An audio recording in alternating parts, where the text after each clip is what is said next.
Wakey, wakey, the moon's out. Ooh. Hello, everyone. Welcome to the UltraQuest podcast here on the Morphin Network. How's everyone doing? Can you believe it? We're doing our newest season of Ultraman, although technically we already started last week. Mm-hmm. Yeah. And the show is 25 years old now. Can't believe that. Yeah, just like my favorite season of Super Sentai being 20 years old. And my favorite season being 30 years old. Mm-hmm. Decade anniversary, bros. Yes. Yeah. But man, 2001 was a great year for Toku. You got Godzilla, Mothra, King Ghidorah, Giant Monsters All Out Attack, Ultraman Cosmos, Kamen Rider Agito, Gal Ranger, and Power Rangers Time Force.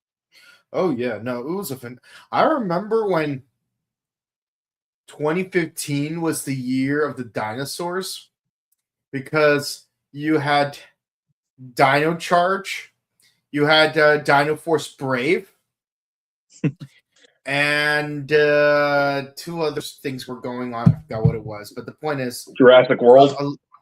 Yes, Jurassic World. I remember now. Jurassic World. Yes. Yeah. Well, you're close. Dino Force Brave was 2017, but not that far off. Hold on. Then what was happening in Japan in 2015 that was dinosaur related? I'm sure I'll remember it. Well, let's see. That year was Ninja and Ghost. Okay, yeah. Some of Drive and Ghost, and also Ultraman X. Yeah. But I know that 2009 was a crazy year because we had Power Rangers RPM, Samurai Sentai Shinkenger, Kamen Rider Decade, Kamen Rider Dragon Knight. It was like the goated year of international Toku. Yep. And also Kamen Rider Double. So yeah, but we didn't know that at the time. Yeah, Not until September. Not until September. Yeah. Oh man. And RPM and Dragon Knight, they were such good shows. Yeah. Shame that neither got very much marketing. Yeah. It also didn't help that people back then in 2009, aka ignorant Americans, I'm an American, I can say that. They mostly thought it was a Power Rangers ripoff.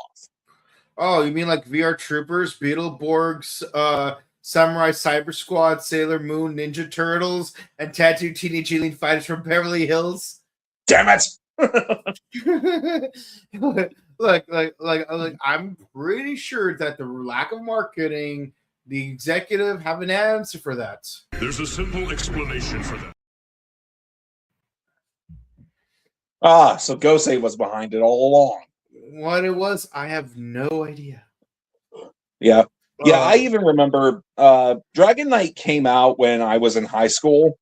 And I remember if I was either like talking about it to my friends, because I told some of my friends about it, and they checked it out and liked it.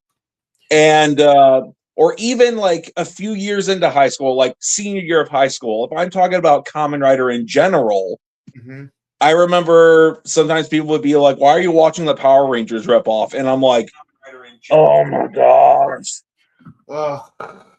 Plebeians. I'm going to be honest. The only reason I knew that Dragon Knight was going to be a thing was because a friend of mine, who's more of a mentor, told me, hey, I have a friend named Steve. He's working on something similar to that show you're watching on your computer. Because at the time I was watching Deno, and he sees me watching Deno during downtime when I'm not filming stuff for after school video class, and he's like, hey, a friend of mine is doing something just like that, and then he tells me to go to IMDb. It's called something like Kamen Rider Dragon Knight, I think it's called. I'm like, Oh my god, they're adapting Ryuki. Yeah. Oh yeah, I remember that. Long story short, I found out about Super Sentai in 2006, despite seeing the Dino Thunder episode Lost in Translation 2 years before that. See, the thing is, the reason why we can't say we discovered in 2004, 2004 is because while we did see the episode, they never referred to it as Super Sentai in the show. Yeah. And honestly, like even in the Power Rangers Lost episode, they didn't really like call it that either. It's like Power Rangers based on a show called Go Ranger, who later had a season called Jew Ranger, which is what our season is based off of. But the thing is, back then you didn't have YouTube to like go back and watch that part of the special to remember. Hold on. Let's see. Jew Ranger, like what? It's like Adam Sandler, the Red Ranger, and Sarah Silverman, the Pink Ranger, and Rob Schneider's the Black Ranger. No, it's spelled ZYU because, but you know, like the Japanese. Yeah. So naturally, after I found out about Super Sentai, my mind was blown. I remember like seeing a list on Ranger Central, and I'm like, all right, I guess I'll start with the beginning. Go Ranger. This is Mighty Morphin, right? And then I see the Go Ranger suits, and my jaw dropped, and I'm like, no way, those were the first Power Rangers? And then I'm like looking at the others, and I'm like, how many teams before Mighty Morphin were there? Yeah, see, originally I thought there was only like one team before G Ranger, and even then I was like, I assumed that the one team was what is actually Changeman because at the meltdown I saw like one of those 80s action figures of Change Phoenix, which I got, by the way. But yeah, no, so like I assumed that what appears was like what is visually Changeman was the one and only Japanese season of Power Rangers that was not adapted into America. Boy, was I wrong, because when I started watching Boken during that whole 30th anniversary thing, it's like oh, some weird season where the Blue Ranger has an air for a head, and then the next season it's like, what? They had a cards team? Yeah, and well, you know, Changeman was the first Sentai in Brazil.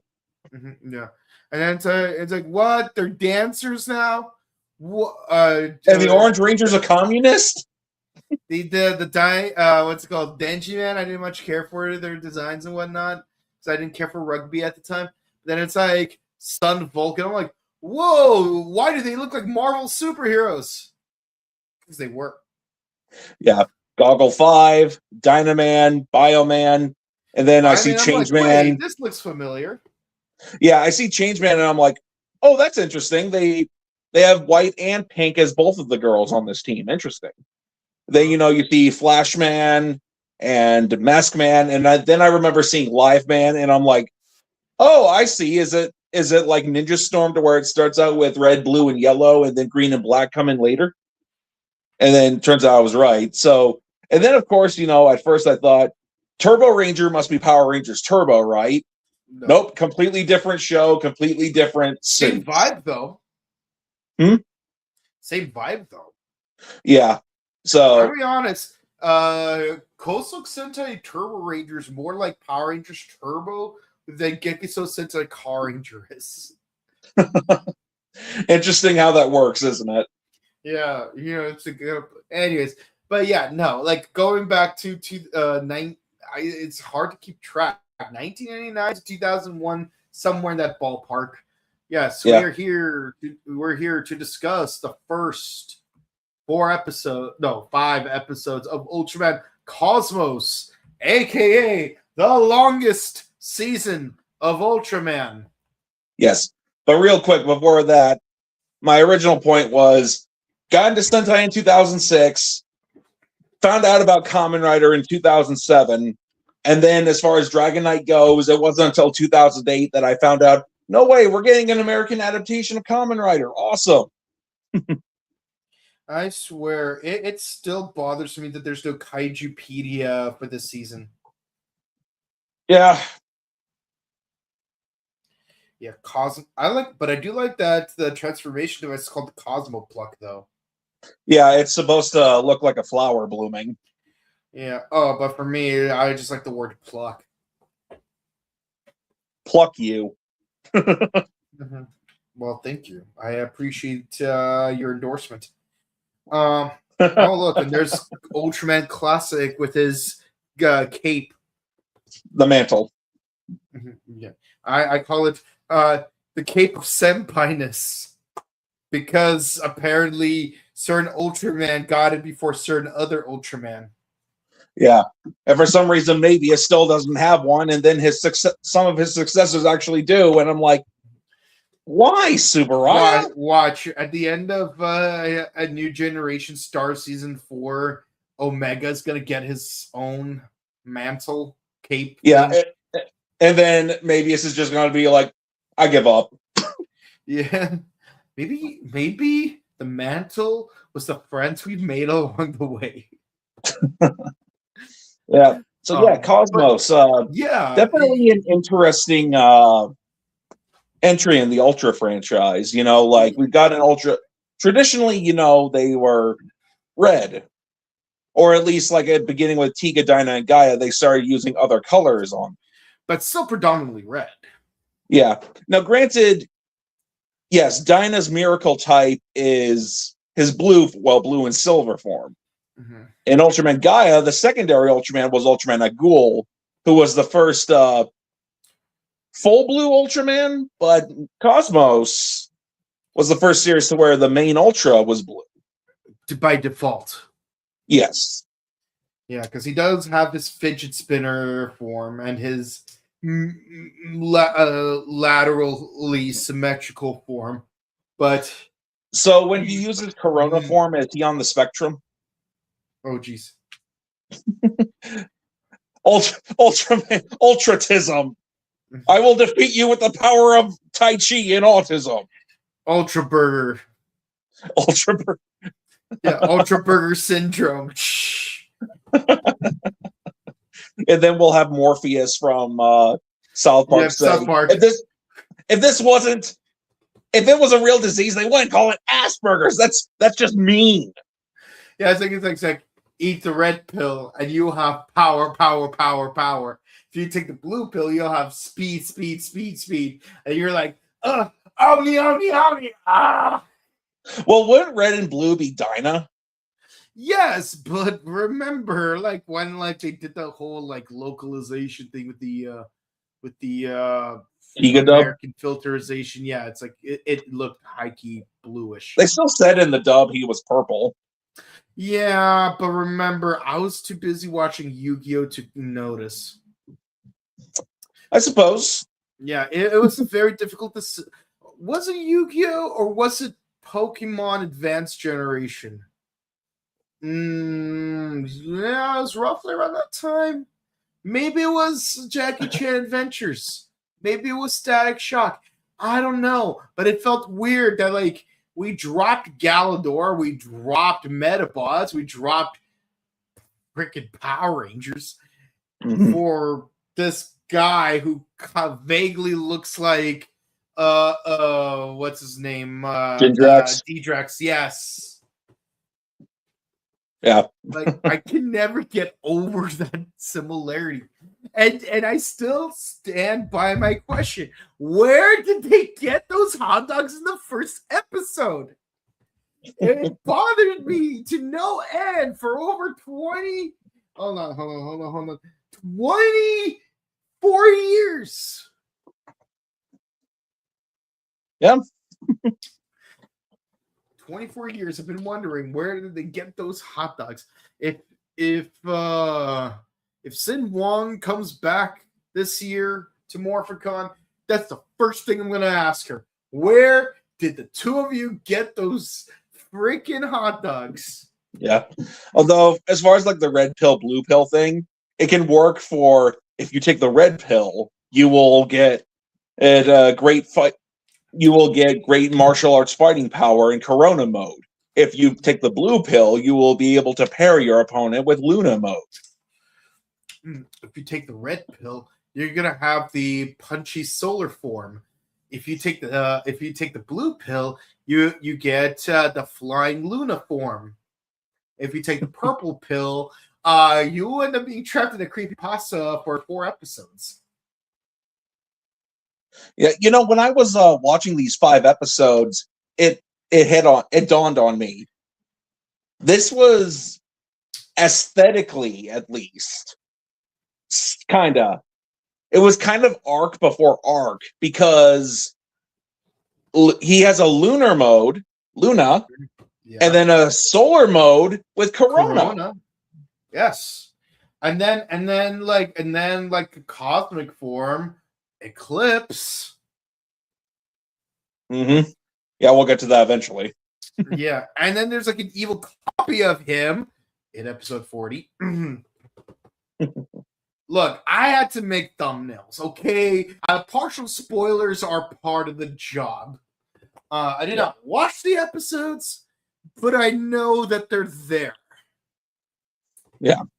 But at least you don't have Suede going through like in the TV. It's like, psst, say that you don't believe in Ultraman. God damn it, Suede! Stop with the creepypasta.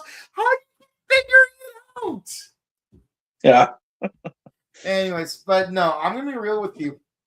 Every year after we're done with Blazar, Arc, and Omega, it is actually a very interesting transition, like mentally, that we're switching from doing 1 episode a week to doing like batches of episodes weekly of an older season, and I'm still quite not used to the fact that we're doing one of the full year seasons plus extra, because we've only done 3 of those. No, this is our 3rd one that we're doing. We've done Tiga, then 66, and now we're doing this.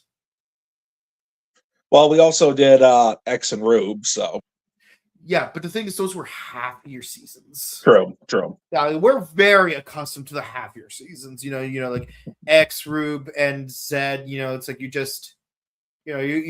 like 6 weeks and you're done. Yep. That actually reminds me of an Ultraman meme that I saw. You know how we've got Ultraman X and Ultraman Z for Z? Yeah. Somebody made a meme to where Cosmos is Y. So, and the context being is the first word in the ending theme is why. Yeah. Well, you see, good sir. You see, good sir. Like, the thing about that meme is there's a simple explanation for that.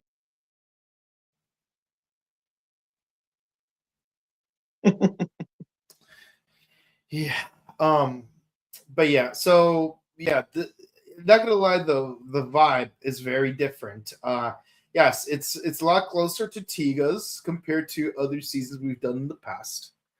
The theme song's a banger, surprisingly. It's like I've complained a little bit about like the last couple of recent seasons where the intro feels too much like an outro.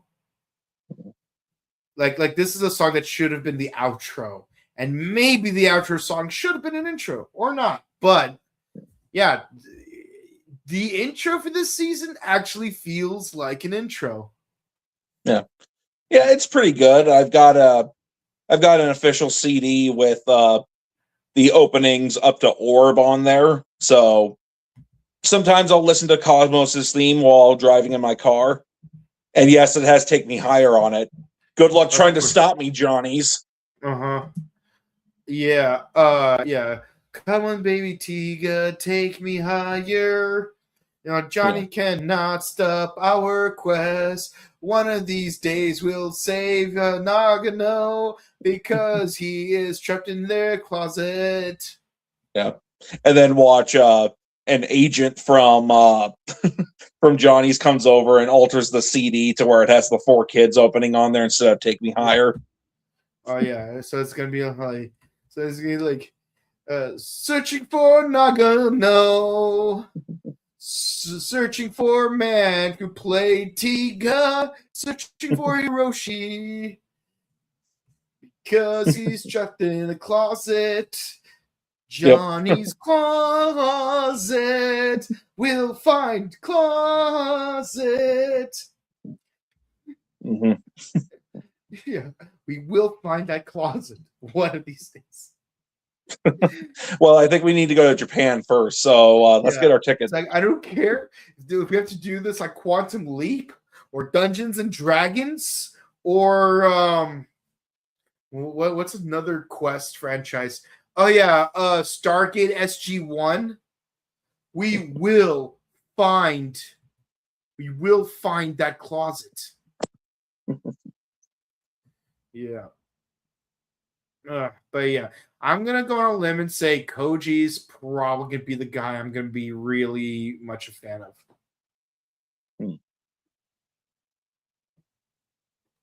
Yeah. You're right there, bud. Yeah, I was just letting you finish. Yeah. But yeah, no, it's but yeah.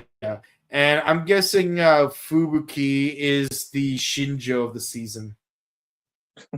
Well, we're only 5 episodes in, but you know, it could change, but so far he's kind of a hard ass. Mm-hmm. Yeah. Yeah.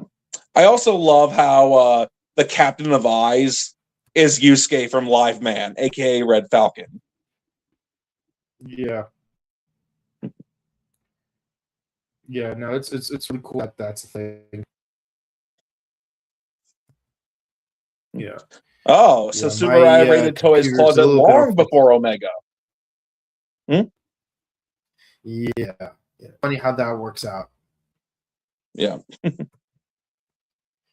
Yeah. Yeah. No, it's kind of interesting how things work out. But yeah, no, focusing on the episodes though. We do start off with Musashi being an ace pilot who's a candidate for EYES. Who is EYES? Well, it's a top secret organization with a high, most advanced technology.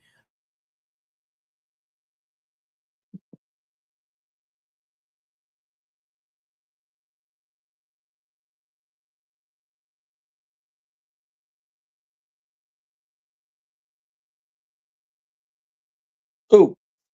He's gone. Well, he'll be back soon. Just give him a moment. So yeah, he joins. You know, Ultraman Cosmos can't do it alone. He needs your help.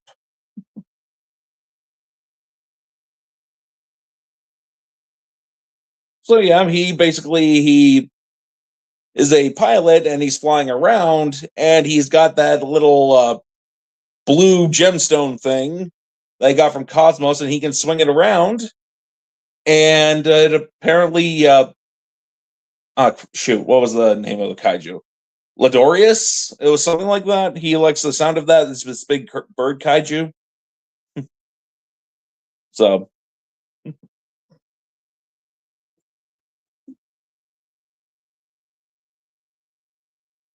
yeah, he's flying around this island. He keeps swinging the thing, and then eventually we see that it is Musashi from the First Contact movie.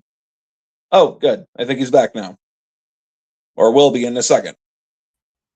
Yeah. There we go. The thing, yes. That's the last part I got off of you.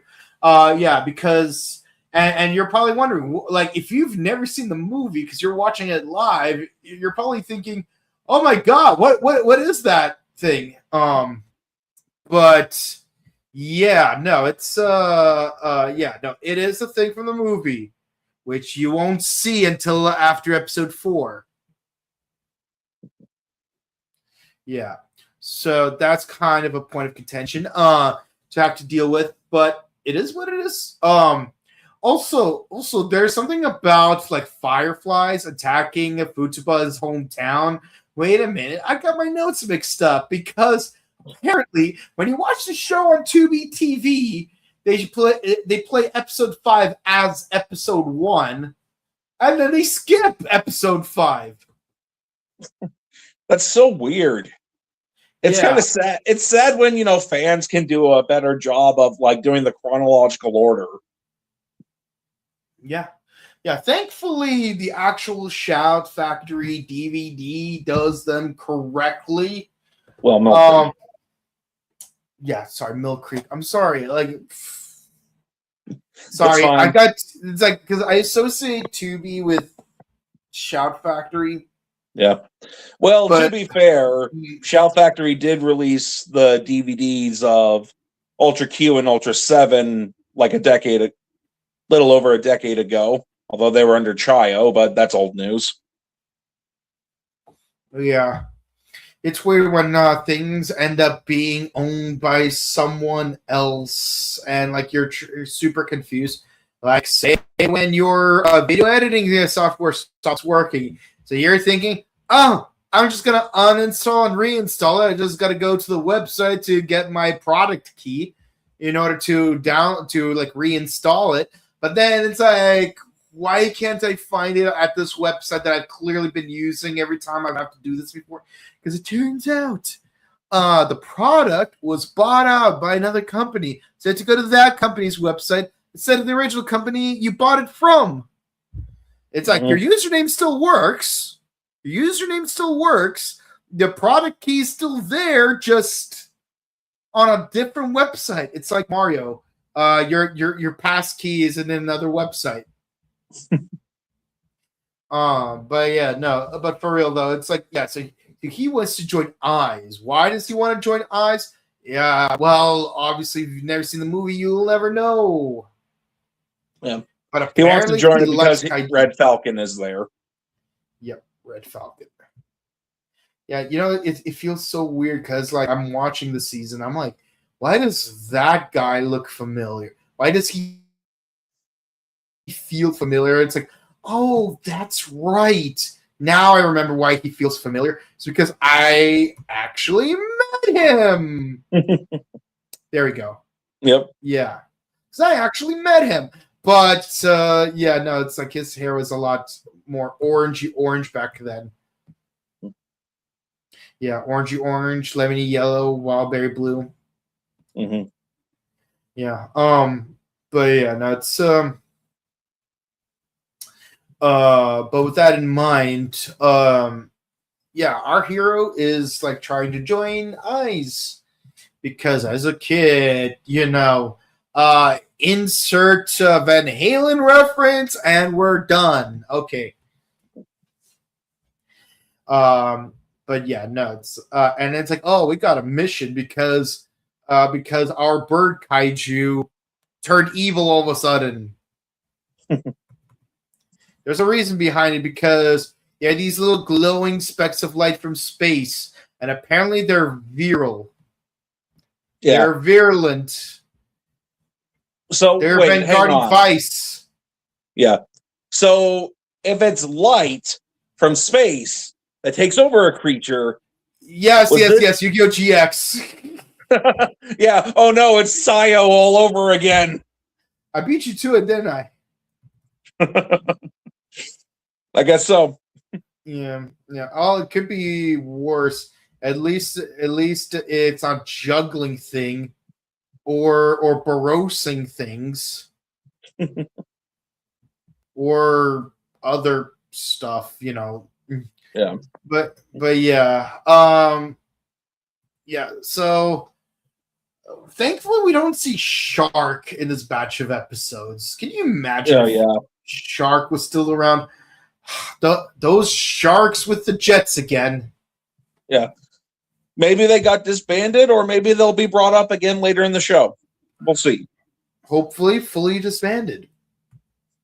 But yes, so yeah, those specks of light. Yeah, I have to say it's a classic tokusatsu trope because what's the word I'm looking for? Because they've done that in Drive too.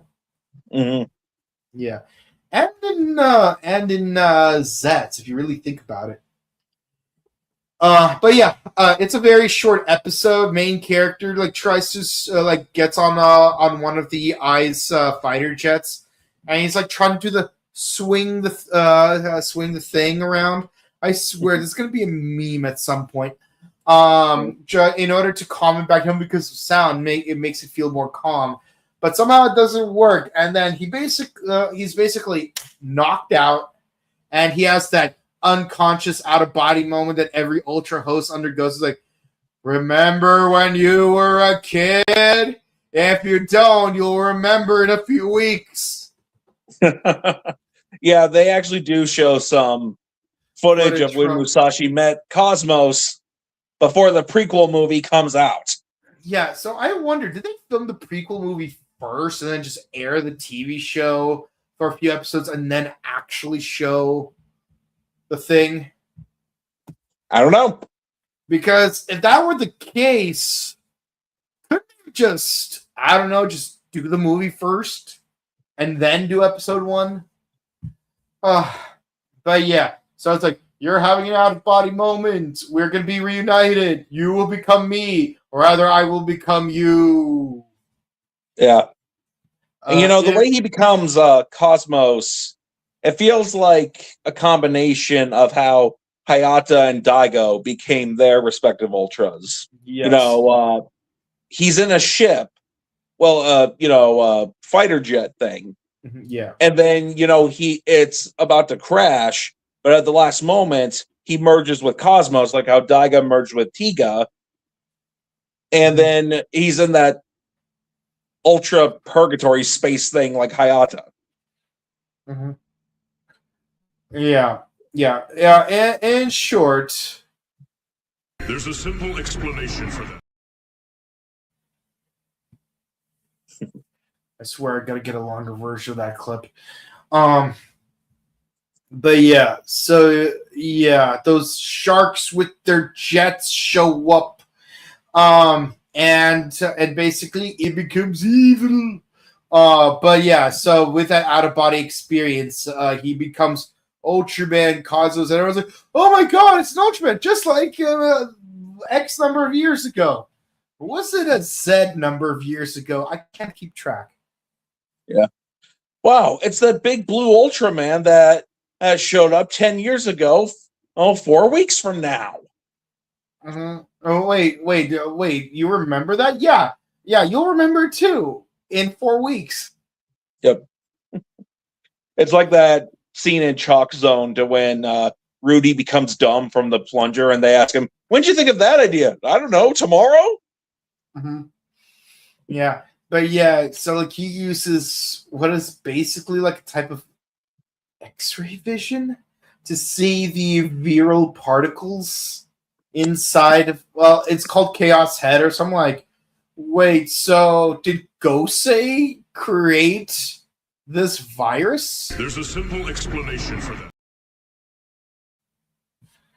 You see, what happened is Gosei found Chaos from Sonic Adventure, fed him the 7 Chaos Emeralds, and then made Perfect Chaos into a header.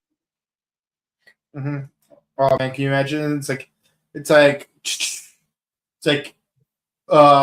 Chaos Header, Shadow Header, Metal Sonic Header, Black Doom Header, Infinite Header.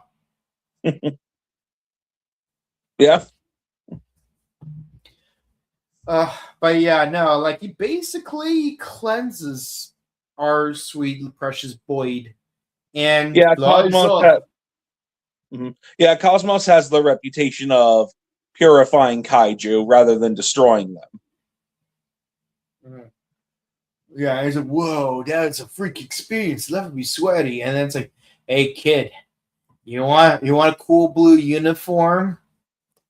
Yeah. And then 64 episodes and a temporary prison sentence. Yeah. I gotta say, the fight choreography in the first episode is very impressive. I mean, yeah, Ultraman. It was really fun. Yeah, like it's common knowledge that Ultramen are very, agile. But when you see Cosmos, he seems very agile, very skilled in like different kinds of like fighting styles, like Tai Chi or whatever his style was. I know it's crane style. And then he's like the And way he he like knows parries Miyagi-Do. attacks. Yeah, and he like is like parrying a bunch of attacks and whatnot. It's very impressive. Yeah. And yeah, no, it's pretty cool to see. And also there's the fact that like, yeah, he's doing the Miyagi-Do thing, which honestly is kind of dumb, but like, I get it. It's aesthetic. It's aesthetics. But yeah, no, like early Showa era had actually some really good choreography. One thing it doesn't have is good CGI. You mean Heisei? You said Showa. Sorry, Heisei, yes. Yeah.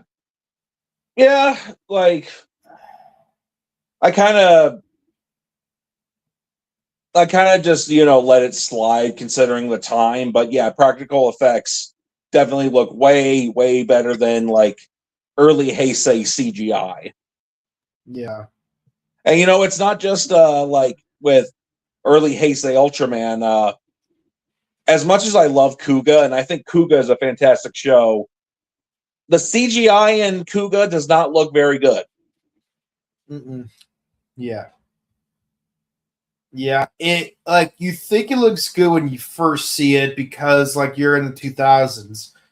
But when you watch it again, it's like nah, the renders feel too smooth. Still better than AI, but we won't get into that. Feels like a PlayStation cutscene. Yep. So Musashi purifies Lord Dorius. Is that his name? Yeah, Lidorius, yeah. Yeah. And then he reverts back to Musashi, and then he looks into his hand, he's got his blue gemstone thing, and he's like, I became Ultraman. And that's the end of the first episode. Yep. The second episode, we cut to the base. It's like, oh, he's being transported there. But first, he gets a lecture from Red Falcon that, like, hey, listen, the reason I brought you here is because you seem to understand the true intentions of the kaiju. We need someone like that. We can't just be going off blasting like Danny DeVito. Yeah. I mean, I could call Live Robo to fight them, but I don't feel like it. Mm-hmm. Besides, one of my friends has a rugby tournament, and another has a boxing tournament, and the third one moved to New Zealand to join a skateboarding team with some guy who's also a Red Bird Ranger thing. Yeah, and we're introduced to the rest of the cast. Koji is our scientist with a love for botany. Basically, he's Hikaru Sulu from Star Trek. But chubby and adorable. He's cute. Then you got Homegirl. Then you got a serious Homegirl, Shinobu, and then you have Futaba, the cool baddest guy, or so he claims. Yeah. Yeah, aka Fubuki, the hard ass. Yeah.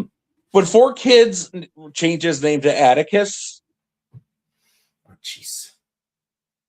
Because that's what they changed because his name originally was Fubuki in Japan.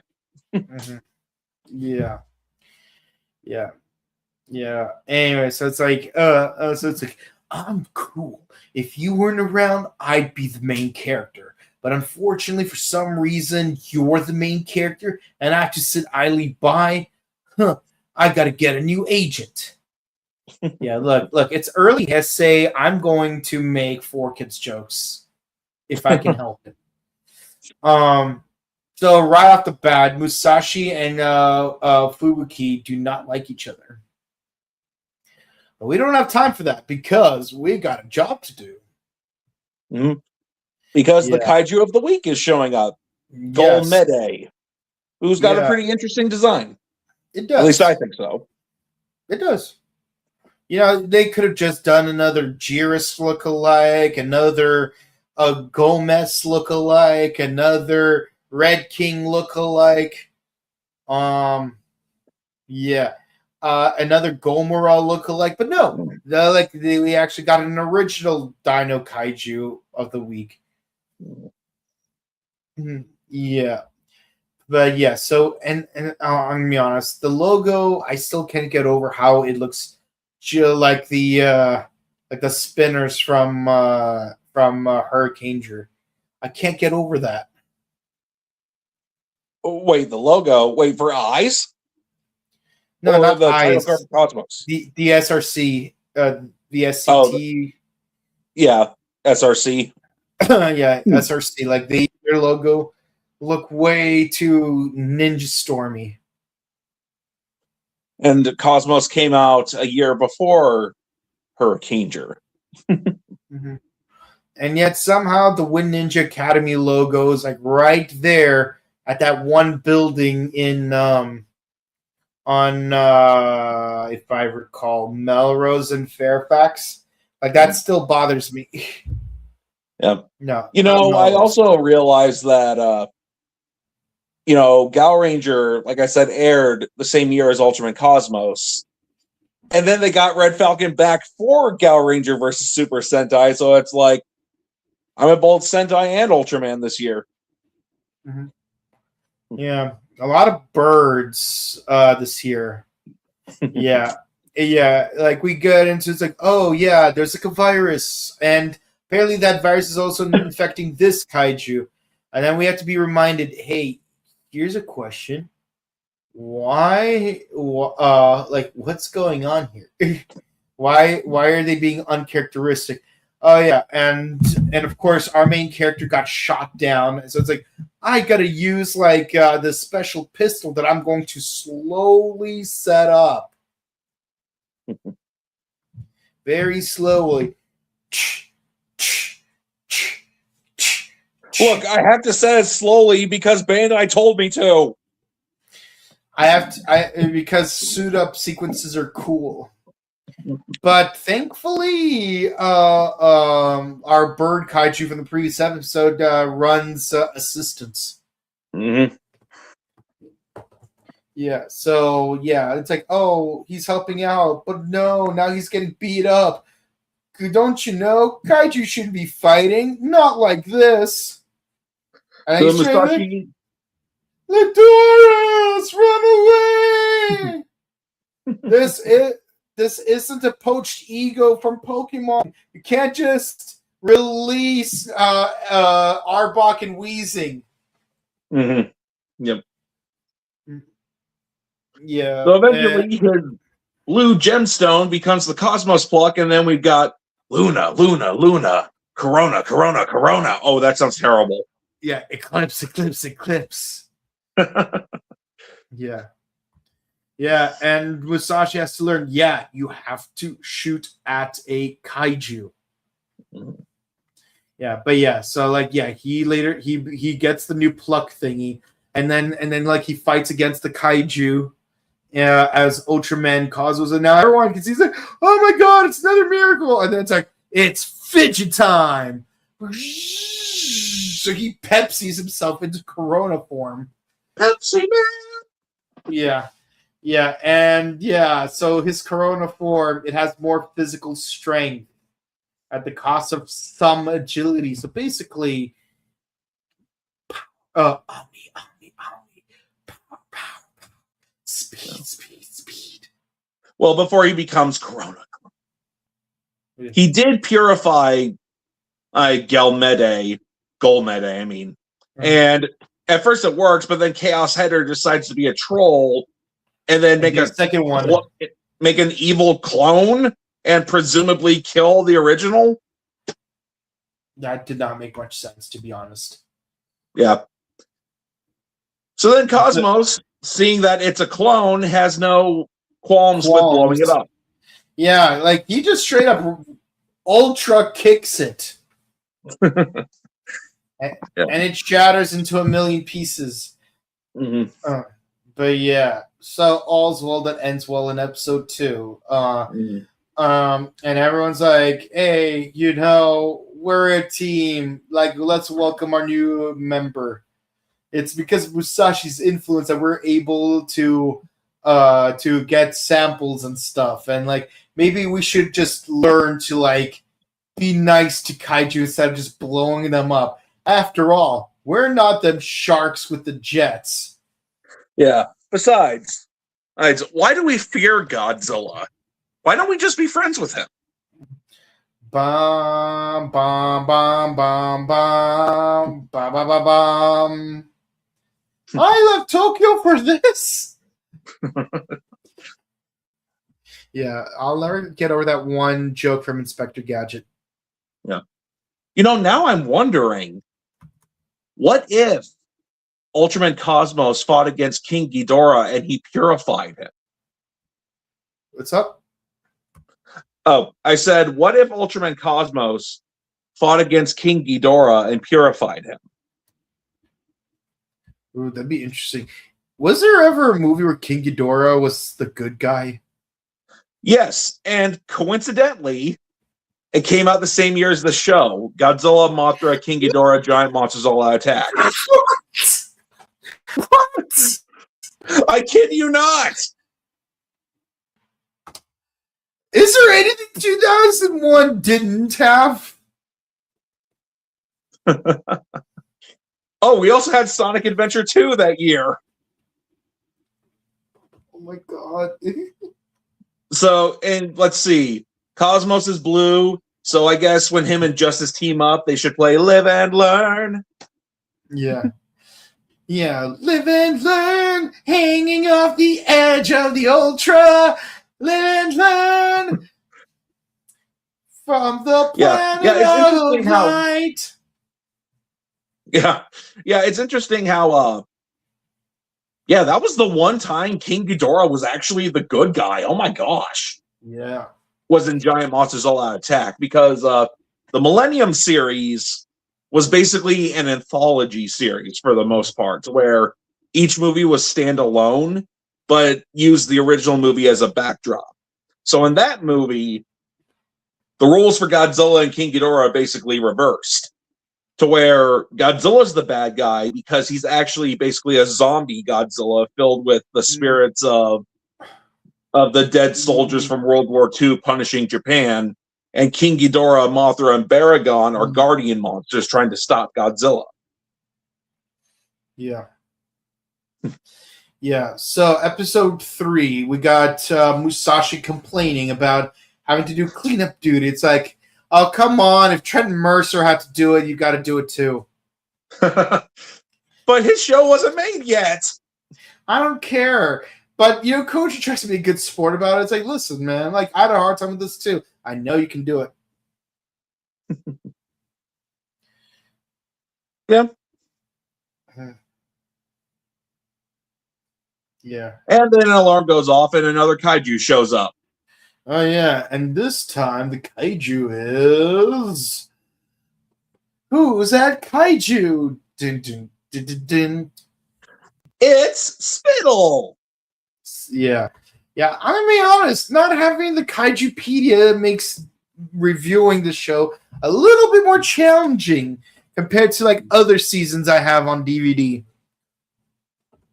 Don't they have a list of all the kaiju by every season on the Ultra Wiki?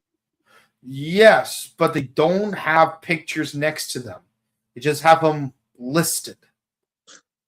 Do they have? Huh. I'm going to have to look on the wiki. Actually click on the link and hope you clicked on the right one. All right, I'm going to have to go on there and see if they have all the kaiju in episodic order.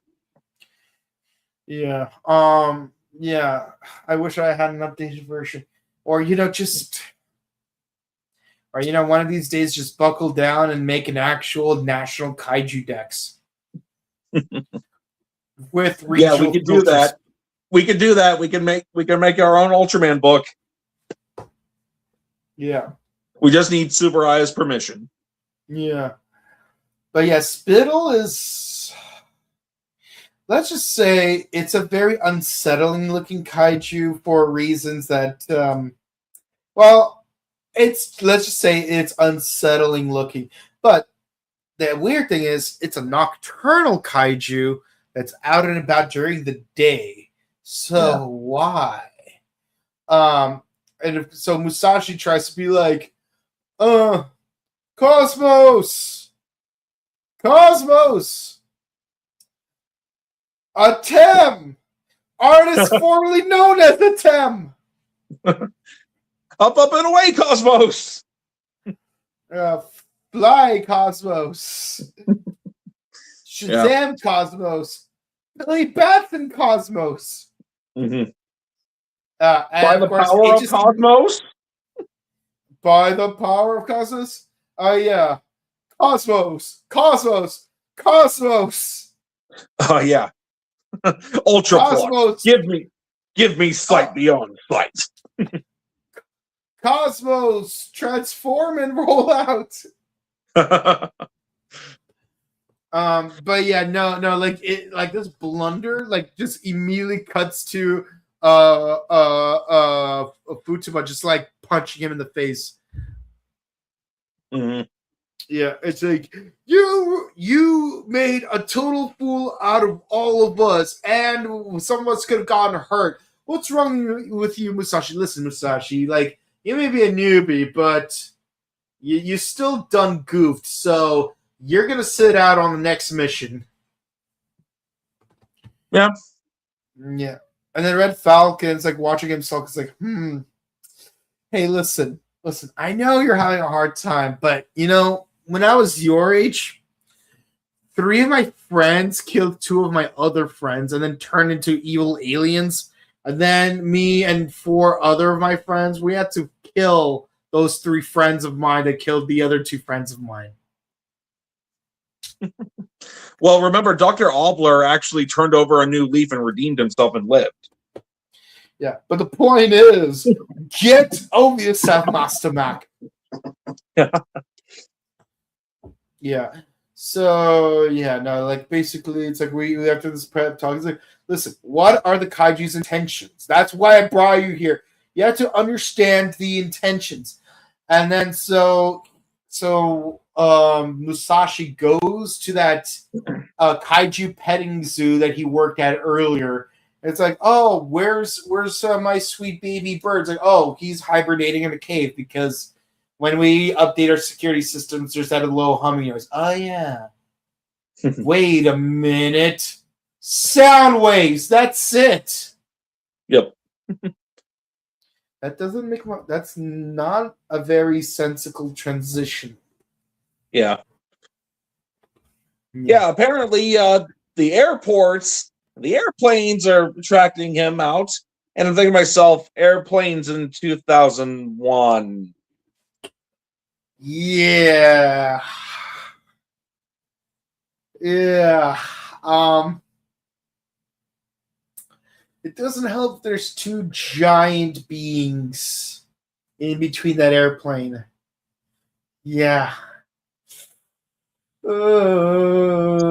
This episode probably did not age well.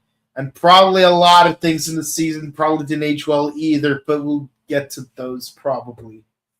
We'll cross that bridge when we come to it. Yeah.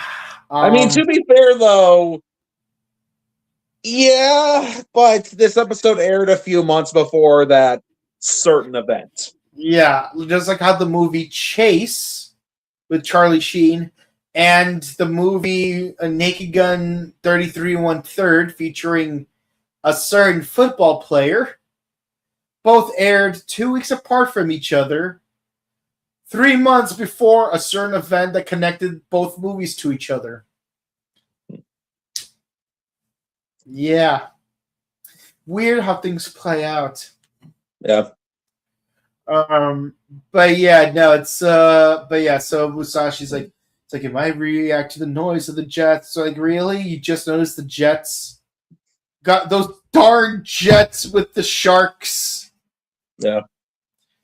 Crazy how last week we had a problem with sharks, now we have a problem with jets.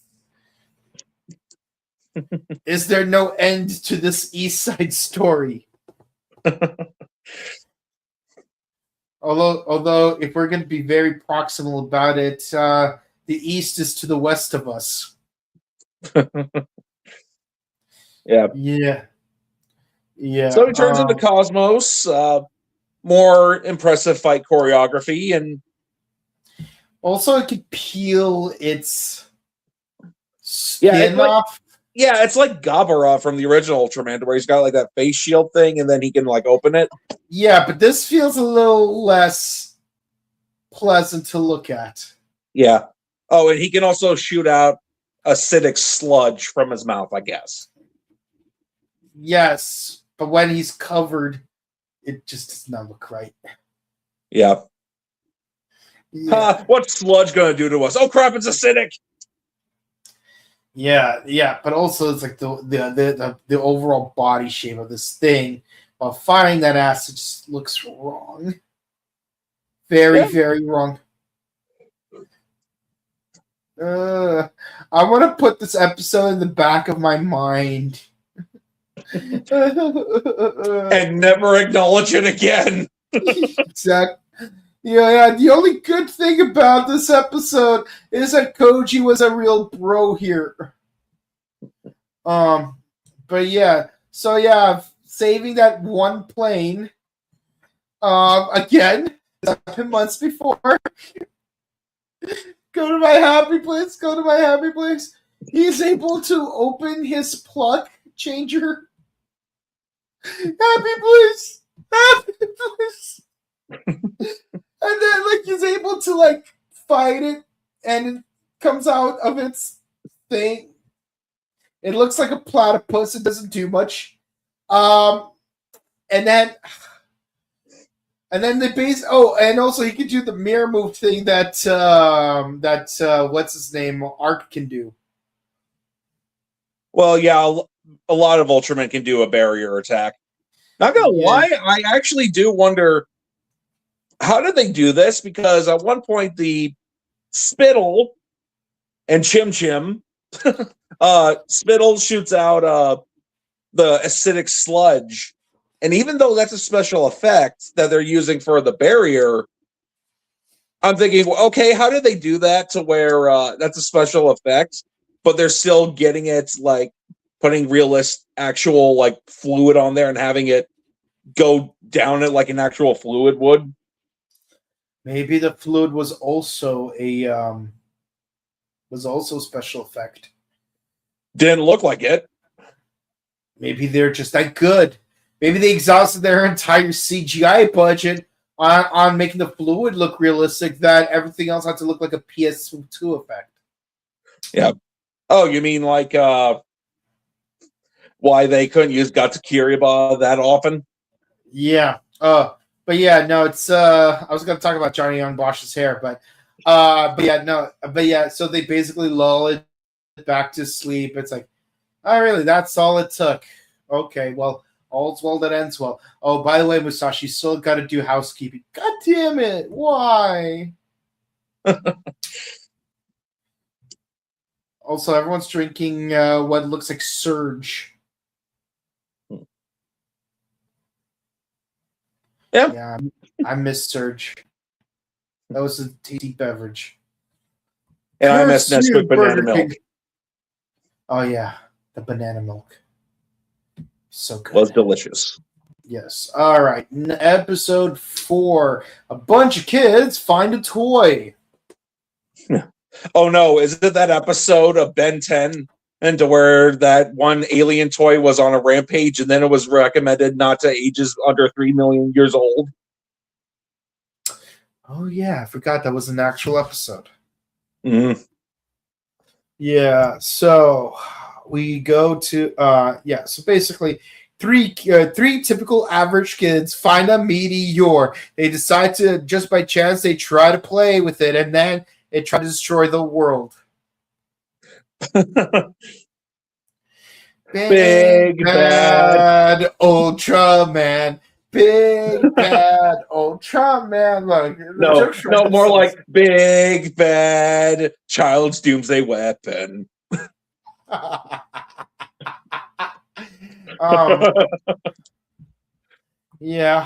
Really not much to say about this episode. It's very fillerish. It's like, it's a giant toy and it needs new batteries. And Coach is like, I don't think we have enough double A's for this thing. Yeah. Maybe Premium Bandai could offer us some. Yeah. And apparently the toy's former owner's name was Gebon, and I'm thinking, you mean the space sheriff? Yeah. I mean, I almost thought it was going to be Givus. Oh no. Not Givus. You are my Givus. Depending on the time of year. or time of day. You are my Givus. Is that a good thing or a bad thing? You are my Givus, Anakin. I love you. Oh wait. Oh, remember the dictator? It's like welcome. We're Aladdin. Sorry, we're Aladdin. Yeah. Or do you want the Aladdin news or the Aladdin news? I'll have the Aladdin news. You've been diagnosed with HIV to Aladdin. Yeah. Or like in do you know what Backstroke of the West is? Yeah. So instead of Anakin saying "I hate you," he says, "I will ruin you." Yeah. But yeah, so we have to get you batteries for these kids because batteries are not included. And yeah, so like the toy tries to befriend the kids, but the thing is the toy is a little too tall for these kids. What are you guys even doing? And honestly, it's like I'm getting Stephen King vibes from this. Like you got to keep these kids away from each other. Yeah. So yeah, like they're just like sitting around talking to this thing. I honestly, it's like, oh, Earth is very similar to my planet in Vivid, except in Vivid we have giant man-eating butterflies. It didn't actually say that, but with a name like Vivid, you'd think that's what it'd be. Yeah. And then it finds out that the giant alien kid who had it, just decided, oh no, they don't make batteries on my planet for this toy anymore. I don't want to play with it anymore. I'm going to throw it away rather than, keep it like a responsible collector. Yeah, what's really interesting is that there's an NPC in the final custom Robo game where it's like, my parents are very rich, so every time I lose at a Robo battle, they just buy me a new Robo that's completely identical. So every time when I dive into a Robo, it's as though I'm diving in for the first time because I am. I'm like, I don't want to beat up this rich kid. Keep in mind, this is my 14-year-old self saying that. Back when I originally played the game. I want to be perfectly clear about that. We here at Team 4-Star do not condone child violence. We do, however, find it hilarious. Yeah. It's like, I learned child psychology when I'm minor in pain. Yeah. Or I need an adult. I am an adult. Kicks him. By the way, he kicked you because of pent-up rage against your father. Bye. Of course. And as 60 would say, and again, I get it. But turns out the alien kid, did not read the instructions because apparently inside this capsule toy is a Bionicle. Which one? Does it really matter? It's clearly a Toa. What season remains to be determined because these parts are unfamiliar in the Technique toy line. And of course, Futsuba's like, my turn to become a total badass. Puts on his Kaiba glasses. But you're no Brock Stone. Yeah. It's crazy that like Ash Ketchum and his friends do have full names. Brock Stone and Misty Sensational. Those are their names. Don't wear them out. No, that's their 4 kids' names. Calm down. Have a donut. Jelly's your favorite. God dang. I love how they're really, really trying to get the point across that it's totally not a rice ball. Nothing beats a tasty donut. I love donuts. A jelly is my favorite donut. Okay, Brock, we get it. Yeah. Yeah. Brako Takashi. Yeah, that's right. His Japanese name is Takashi. Or is it Takeru? Takashi. Oh, yeah. The question is it Takeshi or Takashi? There is a difference. Yeah. So, yeah, yeah. basically, Cosmos doesn't want to destroy the toy, but at one point, it is a toy. Yep. Yes, like a responsible collector should take care of. Yes. And of course, the toy is like, you should just destroy me anyway. I don't want to hurt those children. Oh yeah. Hey, look at that AI. That's actually being I responsibly. So Cosmos does the alternative and purifies him and shrinks him down to the size of an Earth toy. I guess. Yeah. Because apparently he can do that. Apparently. Yeah. Yeah. And so like the kids bury it. It's like someday our grandchildren will play with this toy. Mm-hmm. Okay. I don't know why you have to wait that long, but let's hope that one of your grandchildren doesn't move to America or something. Yeah. I'm kind of surprised that. Then again, this is a Japanese kids show, which I'm not at all saying it to put it down or be condescending. That's not my intent in the slightest. Mm-hmm. But it just I couldn't help but think, wow, if this were like Ultraman Nexus or in the real world, Eyes or the government or some kind of world government would steal that toy, not let the kids keep it, and then reverse engineer its technology. Mm-hmm. Yeah. Yeah. No, that's. I wouldn't be surprised. Mm-hmm. Yeah. Yeah. So now to episode 5, or is it 1? It's hard to tell when it's to be. Wait, is it maybe it's episode 15 or 51? Maybe it's episode 67. There's only 65 episodes, by the way. Yeah, indexing is so weird. The Prince album Love Sexy, all 9 songs are indexed as one song. Yeah. Yeah. There was a time, like in the original vinyl, that was the case. When they released it as a CD for a short period of time, they re-indexed the 9 songs as 9 separate tracks. But then they changed it back to being indexed as one track. And I'm like, why? Why?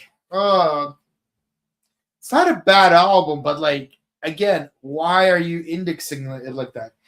I didn't get it when freaking King Crimson, Yes, and Black Sabbath did that back in the 70s, where you had what it was clearly like 9 or 10 songs and they're indexed as 5 songs. And the weird part is like you would have 3 songs indexed as 1 song. Yeah. So Fireflies. Fireflies. Freaking let's put them all in the grave, shall we? Yeah. But yeah, so this is a Futaba focused episode. It's like, oh geez, this guy already?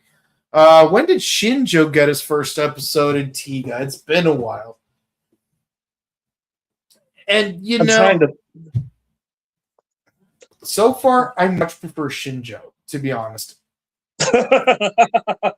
And I remember you didn't have the best opinion of Shinjo. And I still don't. Yeah. Well, isn't his first episode technically the first episode of Exceed Draft? Yes. Because Shinjo is also Draft Redder. Yes. Shinjo is also the squid orphanok. Oh yeah, that's right. Yeah. Something to think about, you know.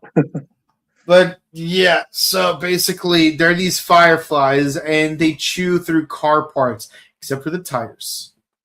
Now imagine you've never seen Cosmos before. Oh wait, but first, yeah, these past 4 episodes of us just being Ultraman. Wouldn't you like to know how Musashi became Ultraman? Well, you see, 10 years ago, 2 hours later, and that is how he became the wielder of that pendant in the first episode. But yeah, moving on to episode 5. Imagine, like, you've never seen Ultraman Cosmos, you've never seen the first 4 episodes, you don't own the DVD, you've never seen the movie. You're like, maybe I should check out Ultraman Cosmos. Is it available anywhere? Oh, look, it's on Tubi, just like every other season of Ultraman. I'm gonna check it out. You play episode 1, and it's like right off the bat, it's like, okay, so there's these fireflies and they're attacking this car. So who are these 2 guys and why are they at each other's throats?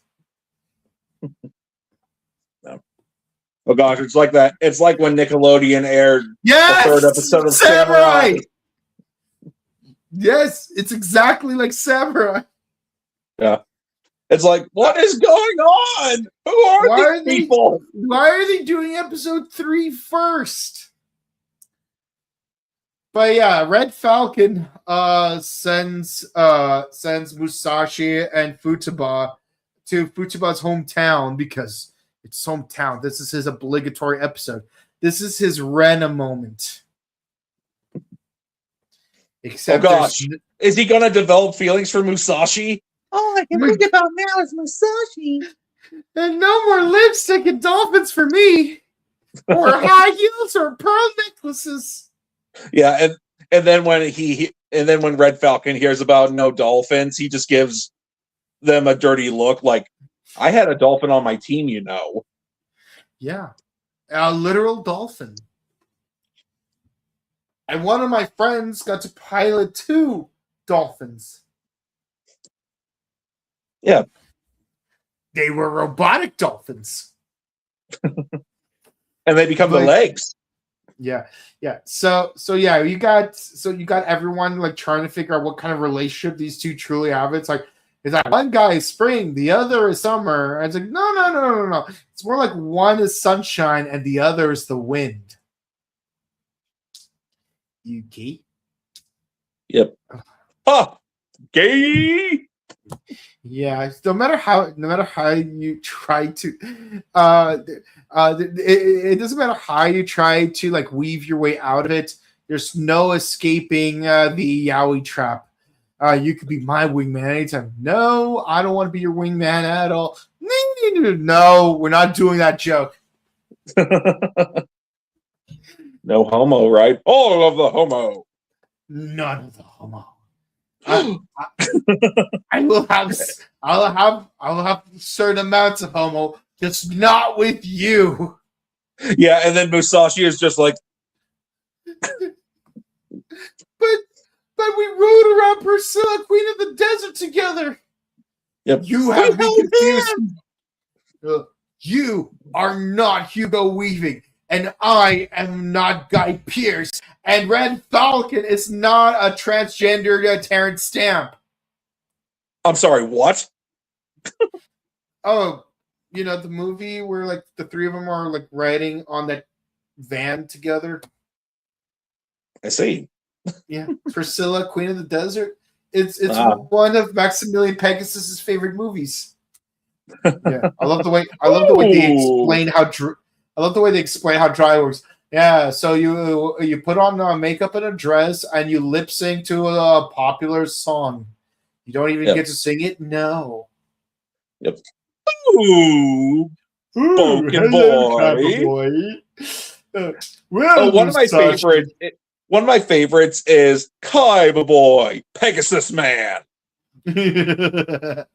Yeah. So yes, they find these fireflies. It turns out these fireflies are also viral space noids. As like they try to eat through their car. It's like, oh, defense system's active. No, it's getting too hot. No, why are we sweating? Cujo. Yep. And then they just turn off the ignition. Yeah. What are the odds that that's all you had to do? And I'm not gonna lie though, having seen the movie, I was thinking that this area was actually like where Musashi grew up as a kid. But nope, it's not. It's Futsuba's hometown. So that doesn't work. Yeah. So they find a bunch of garbage, and then Chaos Header decides, yeah, I'm going to make a monster out of trash, even though Jetman did that 10 years ago, but I'm going to do it now. Yeah. Except my monster won't have a teddy bear for a face. That's true. Yeah, no, it's giant firefly monster this time around. And yeah, no, it's a pretty straightforward episode. It's like Futsuba like just find these things like, you're destroying my hometown. It's like, yeah, well, I'll destroy you. Yep. Your argument is like that straw man. Yeah. Yep. How dare you destroy my scarecrow? Yeah. But yeah, like I don't know what's going on here, but that is what's going on here. Okay. But yeah, so basically we just move forward. It's like we try to purify this thing, but it doesn't work as well as we would like it to because it's got that glowing green energy. It's like, you thought you were Astroborg, but I am Boron. Which, interestingly enough, his Japanese original, Kuwaga Titan, never got a Bandai Japan toy, so Bandai America made it for them. Yeah, that's the crazy part. Yeah. I remember telling a friend of mine that, and he's like, you're kidding. And I'm like, I kid you not. Yeah, you know what's really weird is how in America we got Saint Kaiser, but not Catastros. Yeah. Granted, it did get not US, a UK release, which is still English, but it didn't get a North American release. No. I wish I had it just so that I would have the Wolzart figure specifically. Yeah. Yeah. But man, that is the cool, I'm gonna be honest, that horse mecha is one of the coolest mecha they've ever designed. It's a horse. Yep. Yeah. But yeah, no, we defeat the kaiju and we cut to the infirmary where Futsuba is lying in bed. It's like, listen, man, we've got to learn to be each other's wingman. By the way, here's a family photo of your village. It's like, okay, but I'm still gonna be a cool badass, right? Yeah, whatever helps you sleep at night. Come on, baby, Cosmos, take me higher. Yep. Yeah. So really, this was very much a nothing burger of an episode. They tried to humanize Futsuba, but the execution wasn't at its best, to be honest. Yeah. Yeah. All right. Final thoughts. Well, this is my first time watching Cosmos the series, and I gotta say it's pretty good so far. Like I said, I think the fight choreography is very impressive, very fast paced, and well done. Some of the kaiju designs so far, could be maybe a little better, but we're just 5 episodes in, so yeah. But I'm enjoying it so far. It's pretty good. Yeah. Yeah, I would have to say, it does feel like an interesting change of pace because, like, for the most part, we've mostly covered, the Neo Heisei seasons of Ultraman. So there's like a very specific vibe to them that is different from the early Heisei time period, and it's kind of interesting, like experiencing that. I mean, yes, we got a little bit of that in Tiga, but let's be honest, Tiga was literally the second season we've ever covered, so it's been a while. Yeah. Yeah. And also, given the fact that Kane Kosugi is going to be at Morphicon, we're going to have to do Ultraman Powered sometime soon. So we'll see. Yeah.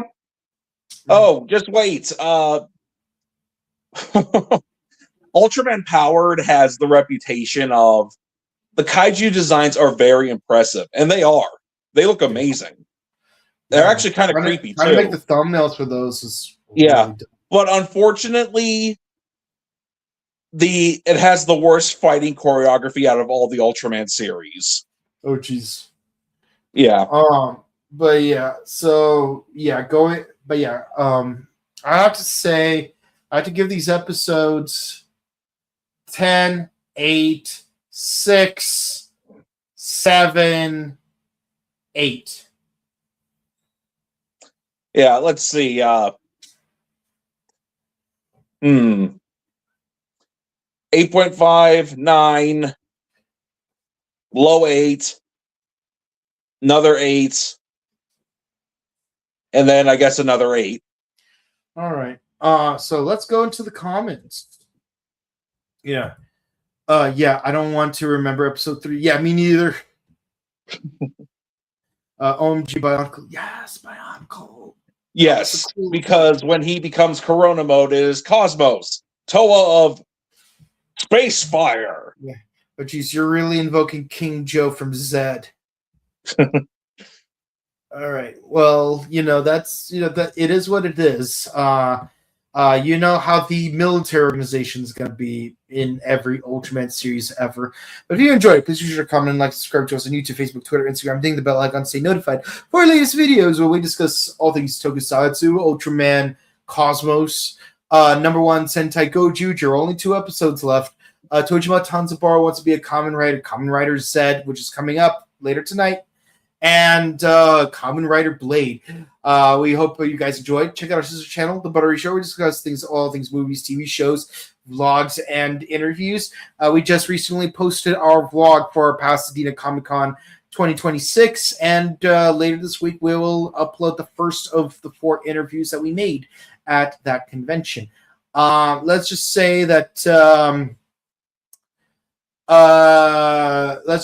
first person that we interviewed is very drawn to bears. I'm just gonna leave it at that. I'm gonna let you guys guess who that is. Check out our personal content if you want to say hi to us in person. We will be at Robo Toy Fest on May 31st at the Burbank Marriott Convention Center, and we'll be at Power Morphicon 2026 at August 28th through the 30th at the Pasadena Convention Center. They already made announcements. Koichi Sakamoto, Mokoto Sakamoto, yes, both the husband and the wife are going to be there. And I actually got to meet Motoko during Robo Toy Fest last year, which is great. Like, she's really nice. And Kane Kosugi! I've been waiting for this.